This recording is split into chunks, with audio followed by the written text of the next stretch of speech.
శ్రీకాంత్ గారు వస్తాను మీ దగ్గరికి, వస్తా మీ దగ్గరికి వస్తాను. అయిపోయింది అంటే టైం కూడా అయిపోతుంది, వాళ్ళు కూడా మాట్లాడాలి. లేదు మీరు మాట్లాడాలి, అయిపోయింది. లేదు మీరు చెప్పారు, మీరు enough, you have explain enough. And Srikanth quick గా కంక్లూడ్ చేయండి. ఇంకా ఇద్దరు మాట్లాడాలి. శ్రీకాంత్ గారు బ్రహ్మాస్త్రమో అంతా ఓకే గాని ఈ సానే సతీష్ విషయంలో ఎందుకు వారు ప్రశ్నించడం లేదు?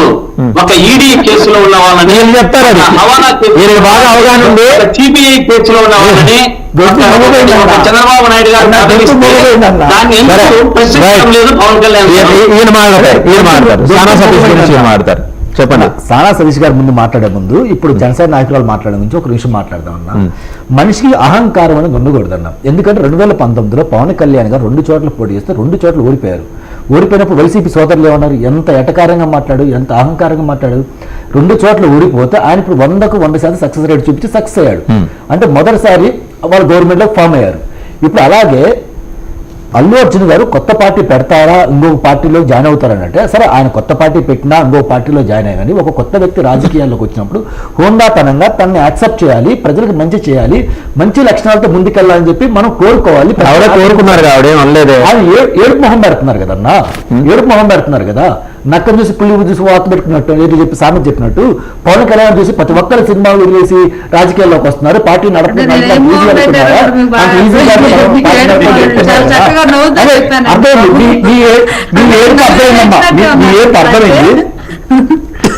మీ ఏడుపు అర్థమైంది.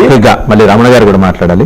అదే ఏడుపు అర్థమైందన్న. మేమేమంటుంది, ప్రశ్నించడానికే మేము ముందుకు వస్తున్నాం, ప్రశ్నించడానికి ముందుకు వస్తున్నాం కదా. వీళ్ళు పార్టీ పెట్టిన సరే మొట్టమొదటిసారి వీళ్ళు గవర్నమెంట్ లో ఫామ్ అయ్యారు. ఇంతకుముందు ఎప్పుడు సంకీర్ణ ప్రభుత్వాలు సక్సెస్ఫుల్ గా పార్టీలు రన్ చేయనట్టు, గవర్నమెంట్ ఫామ్ చేయట్టు, గవర్నమెంట్ 100% ఫుల్ఫిల్ చేయట్టు ఫస్ట్ టైం ఇలా మాట్లాడుతున్నా. అయితే ప్రశ్నించడానికే ముందుకు వచ్చినప్పుడు అదానీ గారి కేసులో యుఎస్ఏలో ఎఫ్ఐఆర్ ఛార్జ్ షీట్ కూడా ఫైల్ చేస్తే ఇంతవరకు మీరు ఏపీలో ఎందుకని ఒక కమిటీ కూడా వేయలేకపోయారు? మీరు ఎందుకు ప్రశ్నించడంలో మీ గొంతు ఎందుకు మోగపోయిందని చెప్పి నేను ఏమైనా అడుగుతున్నా. రెండవది సానా సతీష్ గారు. అసలు ఎవరు ఈ సానా సతీష్ గారు అంటే ఒక లాబీయిస్ట్ ని మీరు రాజ్యసభకు పంపిస్తున్నారంటే ఇంకా మీరేం చెప్తున్నారు, దాని మీద మీరు ఏం స్పందిస్తున్నారు? ఇంతకుముందు మీరు విజయసాయి రెడ్డిని రాజ్యసభకు ఎందుకు పంపిస్తున్నారు, అసలు ఆయన ఏం చేస్తున్నారు ఏంటని చెప్పి ఎన్నిసార్లు క్వశ్చన్ చేసి ఎన్నిసార్లు ఆయన ఎలయన్ చేస్తూ మాట్లాడారు. అలాంటిది ఒక సానా సతీష్ ని మీ కూటమి ప్రభుత్వం రాజ్యసభ పంపిస్తుందంటే మీనింగ్ ఏంటి? ఆయన వ్యవస్థల్ని మేనేజ్ చేయడంలో 100కు 100%. సానా సతీష్ గారికి 30 కేసులు లేవులేండి. ఒక కేసులో చాలు కదమ్మా, ఒక కేసులో చాలు కదా. ఇప్పుడు ఒక మర్డర్ చేస్తే మర్డరే కదా. రమణ గారు మాట్లాడండి. ఓకే శ్రీకాంత్ గారు, రమణ గారు మాట్లాడు. శ్రీకాంత్ గారు రమణ గారు మాట్లాడు. రమణ గారు మీరు మాట్లాడండి. రమణ గారు సార్, ఇప్పుడు సానా సతీష్ గారి గురించి టాపిక్ వచ్చింది కాబట్టి చెప్తున్నాను. ఇప్పుడు కేసు అంటే అభియోగం అనేది ఖచ్చితంగా ఇప్పుడు ఏదన్నా ఒకటి అభియోగం ఉంటే ఉండొచ్చు. అయితే అతను వ్యక్తిగతంగా చాలా మంచి మనిషి. అట్లాగే ఆయన జగన్మోహన్ రెడ్డి గారు అంతే కదా, ఆయన 30 కేసులు కదా చెప్పేదండి. ట్రస్ట్ ద్వారా అతను చాలా మంది సేవా కార్యక్రమాలు చేస్తున్నాడు. ఆ సేవ చేయడానికి మాత్రమే రాజకీయం అనేది ఆయనకి ఒక మార్గం తప్పించి వేరే అంటే రాజకీయంలో ఉంటే ఇంకా సేవ ఎక్కువ చేయొచ్చు అనే భావంతో ఆయన రాజకీయం రావడం జరిగింది. అతని మీద ఎలిగేషన్స్ అనేవి ముందు నుంచి ఉండి ఉండొచ్చు, కాకపోతే అవి ఏమి నిరూపణ కాలేదు. అయితే రేపు కాబోయే అంటే ఇప్పుడు కూటమి ప్రభుత్వం ఏదైతే బలపరిచిందో అభ్యర్థిగా, రేపు ఏదన్నా భవిష్యత్తులో అతను రాజకీయ పరంగా ఏదన్నా తప్పు చేస్తే ఖచ్చితంగా నిలదీయండి, దానికి సమాధానం చెప్పడానికి మేము రెడీగా ఉన్నాం. ఎందుకంటే ఆయన ఆ విధమైనటువంటి ఏ విధమైన తప్పులు చేయడానికి ఆయనకి అవకాశం కానీ ఆస్కారం కానీ ఇవ్వకుండానే ఈ కూటమి ప్రభుత్వం కట్టడి చేస్తుంది. ఒకవేళ అటువంటి ఆలోచన ఎవరికైనా ఉంటే, సో అటువంటి ఆలోచన అయితే అతనికి లేదు. అతను ప్రజా సేవ చేయడానికి మాత్రం అతను వచ్చాడు. ఒక్క మాట ప్రజాసేవ చేయడానికి ముఖ్యంగా మనకి ఏం కావాలంటే డబ్బు కావాలి. ఈ సానా సతీష్ అనే వ్యక్తి ఏ బిజినెస్ చేసి ఏ వ్యాపారాలు చేసి డబ్బులు సంపాదించారో 2 వ్యాపారాల పేర్లు చెప్పగలరా మీరు? మరి ఆయన ఒక లాబీస్ట్ డబ్బుల నుంచి వస్తాయి. వ్యవస్థలను మేనేజ్ చేయడంలో డబ్బులు వస్తాయి. వ్యవస్థలను మేనేజ్ చేస్తున్నాను ఇండైరెక్ట్గా ఏంటన్నా వ్యవస్థలనే మీరు ఇప్పుడు మీ కాంగ్రెస్ పార్టీ ఏ వ్యవస్థ ఎంతకాలం వందల్లో నడిపారండి. సేవ చేస్తున్నారు. మీ కాంగ్రెస్ పార్టీని ఇంతకాలం వ్యవస్థను మేనేజ్ చేసే మీరు కాంగ్రెస్ పార్టీని బతికించారా? ఇప్పుడు తెలుగుదేశం పార్టీకి ఎలా అయితే కాంగ్రెస్ పార్టీ అలాగే ఫండ్స్ వస్తాయి, అలాగే పార్టీ నడుపుతున్నా కాదు. రేవంత్ రెడ్డి గారికి కానివ్వండి, లేకపోతే మిగతా వాళ్ళకి కానివ్వండి, ఏ వ్యవస్థ ఉందని చెప్పి మీ తెలంగాణ ప్రభుత్వంలో మరి వారు 10 సంవత్సరాలు పోరాడారు. ఇదంతా కాదండి, బిజినెస్ అనేది అతనికి బిజినెస్ ఉంది. అది ఏంటనేది కూడా మీకు చెప్తాం మేము. డీటెయిల్స్ అనేది కూడా మీ గూగుల్లోకి వెళ్తే మీకు కనిపిస్తాయి అతను ఏ బిజినెస్ చేశారు. సో ఈ విధంగా వ్యవస్థల మేనేజ్ వ్యవస్థల మేనేజ్ రాజకీయ నాయకుడికి అలవాటు. ఆయన వ్యాపారాలు రాసుకోండి కిరణ్ గారు, ఆయన వ్యాపారాలు రాసుకోండి. సిబిఐ, ఈడీ, హవాలా, మనీ లాండరింగ్, ఆయన వ్యాపారం.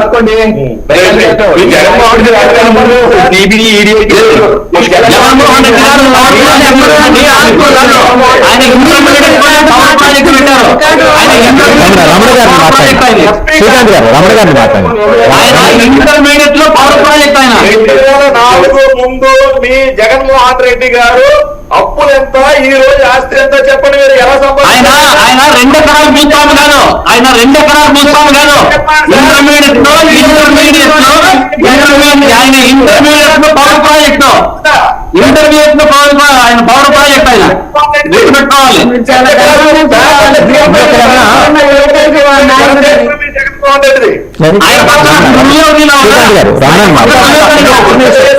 ఆయన పేపర్లు అందిస్తాం అనుకుంటా, పక్కనే ఉంది. మీకు లేదు అసలు. అదే పక్కనే ఉండి పేపర్లు అందిస్తాం, అవినీతి పేపర్లు అందిస్తాం కదా. గురించి కానీ మాట్లాడేది ఆయన పేపర్లు అందించిన వ్యక్తి నువ్వే అనుకుంటున్నా. ఆయన పేపర్లు అందించిన వ్యక్తి నువ్వే. ఆయన ఆల్రెడీ తిరస్కరించారు. 11 సీట్లతో కూర్చోబెట్టారు. మీరు ఉన్నది 11 కాదు, ఉన్నది ఉన్నట్టుగా జమిలీ వస్తాండి, జగన్ వస్తాడు. జమిలీ వస్తాడు, జగన్ వస్తాడు. చదువుకోండి ఏంటన్నా, జమిలీ వస్తుంది, జగన్ గారు వస్తారు. చదువుకోండి, మీకు ఉండేది ఇంకా సంవత్సరమే ఇంకా టైం. తీసుకొచ్చి మళ్ళీ ఇప్పుడు మీకు సంవత్సరం కూడా టైం చేస్తున్నారు. పవన్ కళ్యాణ్ గారు హ్యాండ్ ఓవర్ చేసేసుకుంటారు. మీకు చాలా చెప్తున్నా, లక్ష్మణ్ గారు మీకు చాలా సార్లు చెప్పా. మీకు నేను చెప్తూనే వస్తున్నా, మీరు ఉగాది తర్వాత తెలుగుదేశం ప్రభుత్వం ఉండదు, పవన్ కళ్యాణ్ గారు హ్యాండ్ ఓవర్ చేసుకుంటారు. అంత లోపల మళ్ళీ జగన్ గారు జమిలీ వస్తుంది, వచ్చేస్తారు. బన్నీ గారు డిప్యూటీ సీఎం అవుతారు. ఇదంతా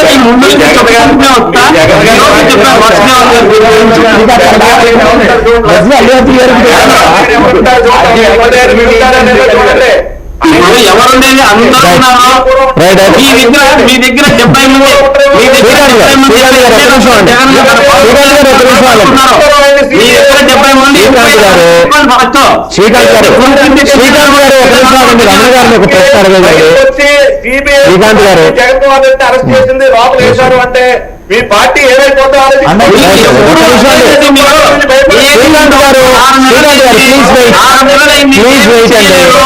ఏమీ లేదు అక్కడ చేయడానికి. ఊరికే పూజ చూపించుకొని మాత్రమే చేస్తారు. అదే సిబిఐ, అదే చంద్రబాబు నాయుడు గారి మీద కూడా సిబిఐ ఉంది. దాంట్లో ఈడీ చేసుకొని. రమణ గారు, నా ప్రశ్న ఏంటంటే, ఇప్పుడు నిన్న కలెక్టర్స్ కాన్ఫరెన్స్ లో డిప్యూటీ సీఎం అన్న దాని మీద ఈ రోజు ఏమన్నా బ్యూరోక్రట్స్ వాళ్ళ తీరు మార్చుకునే అవకాశం ఉందా? రమణ గారు, కైండ్లీ కంక్లూడ్. రమణ గారు వినిపిస్తుందా? శ్రీకాంత్ గారు మీరు అది ఆపేయండి.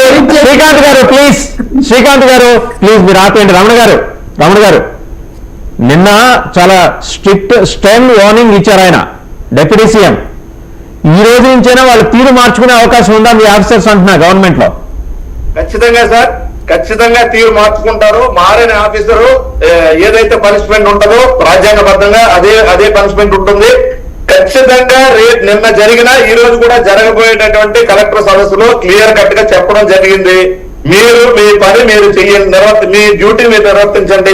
ఎటువంటి పొలిటికల్ ప్రెజర్ ఉన్నా మాకు చెప్పండి, మేము చూసుకుంటామని చెప్పి సీఎం గారు కానివ్వండి, డిప్యూటీ సీఎం గారు కూడా మీటింగ్ ఉంది. ఫైనల్ గా ఒకటి రమణ గారు, ఇప్పుడు సిట్ ఏర్పాటు చేసిన దాంట్లో 3 డిఎస్పీలను తీసుకొచ్చి వీఆర్ లో ఉన్న వాళ్ళని తీసుకొచ్చి చేశారు. వాళ్ళు జగన్మోహన్ రెడ్డి గారికి అత్యంత వీర విధేయులు, పరమ భక్తులు. మరి సిట్ ఏవో నానా కష్టాలు పడి నానా తంటాలు పడి పవన్ కళ్యాణ్ గారు వేయించారు. ఆయన చేసిన పోరాటం వల్ల సిట్ వచ్చింది. ఆ సిట్లో మళ్ళీ జగన్మోహన్ రెడ్డి గారి మనుషులే. ఏంది ఎక్కడుంది సార్ అడ్మినిస్ట్రేషన్? ఇదే కదా జనం క్వశ్చన్ చేస్తున్నది. ఆయన ఆవేదన అదే కదా నిన్న మాట్లాడిన దాంట్లో. కరెక్టే సార్, కరెక్ట్. ఇప్పుడు ఆఫీసర్లు ఒకవేళ ఫేవర్ గా చేస్తే ఆ టైంలో వాళ్ళ గవర్నమెంట్ ఏం చెప్పిందో ఆ విధంగా చేసి ఉండొచ్చు.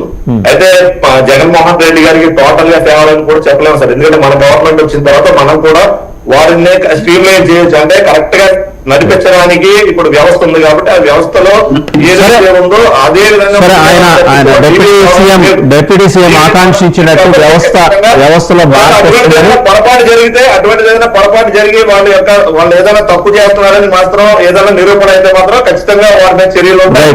అలాగే వేరే వాళ్ళని కూడా దాంట్లో థ్యాంక్ యూ రమణ గారు. ఇటువంటి పరిస్థితి పవన్ కళ్యాణ్ గారు చెప్పినట్టు అలాగే మీరందరూ ఆశిస్తున్నట్టు మంచి దిశగా బ్యూరోక్రాట్స్ పోలీస్ వ్యవస్థ నడుస్తుందని ఆశిద్దాం. Thank you very much for participating in the debate.